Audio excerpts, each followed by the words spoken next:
Since the first Michigan conservation officer went on the job in 1887, 16 officers have lost their lives in the line of duty.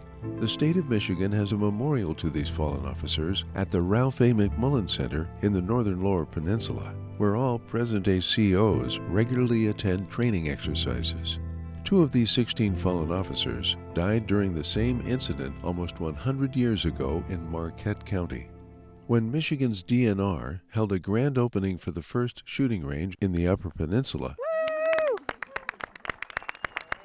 It was the initial opportunity for the public to see the range that was named in honor of 2 officers that were killed approximately 3 miles from the site of the range. Michigan conservation officers Arvid Erickson and Skoglund were working together on September 29, 1926, when they encountered an unlicensed hunter identified as Roy Nunn.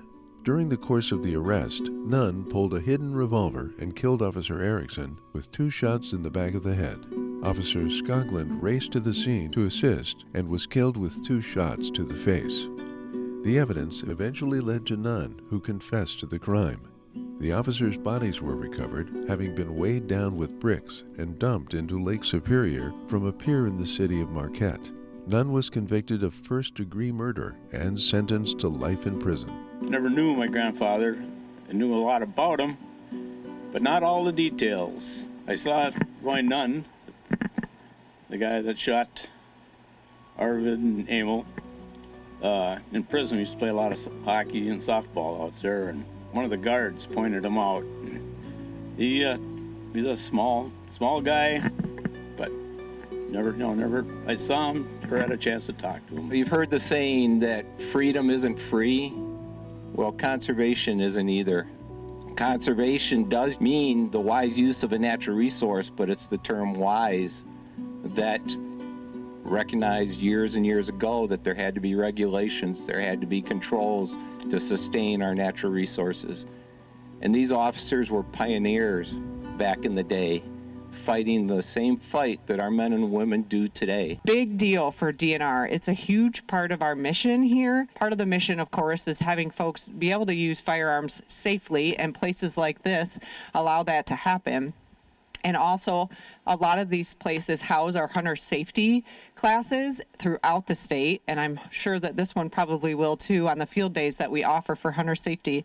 There are so many reasons that shooting ranges are important to the public, to law enforcement community, to our groups that need to have the ranges to come and shoot. So for us, shooting ranges is an opportunity to give back to the community of archers, firearms purchasers, folks that go out and purchase ammunition, give back to that community and give them a place to come and recreate and enjoy a safe spot to target shoot. Relatives of the fallen officers were the first ones to utilize the pistol and rifle ranges at the new facility. Well, I think it's a beautiful range. It'll be used for many years, many generations, and a great way to honor these 2 great men.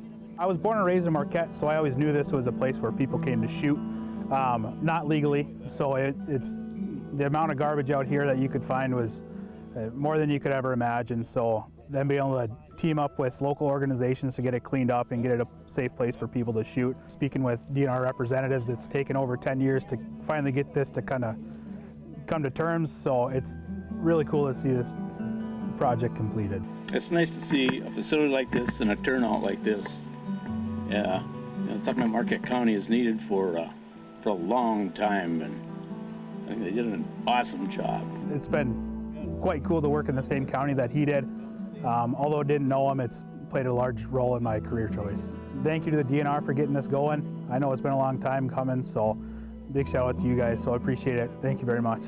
It's hard to explain what that means to us. It's a very cool way of honoring the family, tradition of law enforcement, and honoring the fallen officers.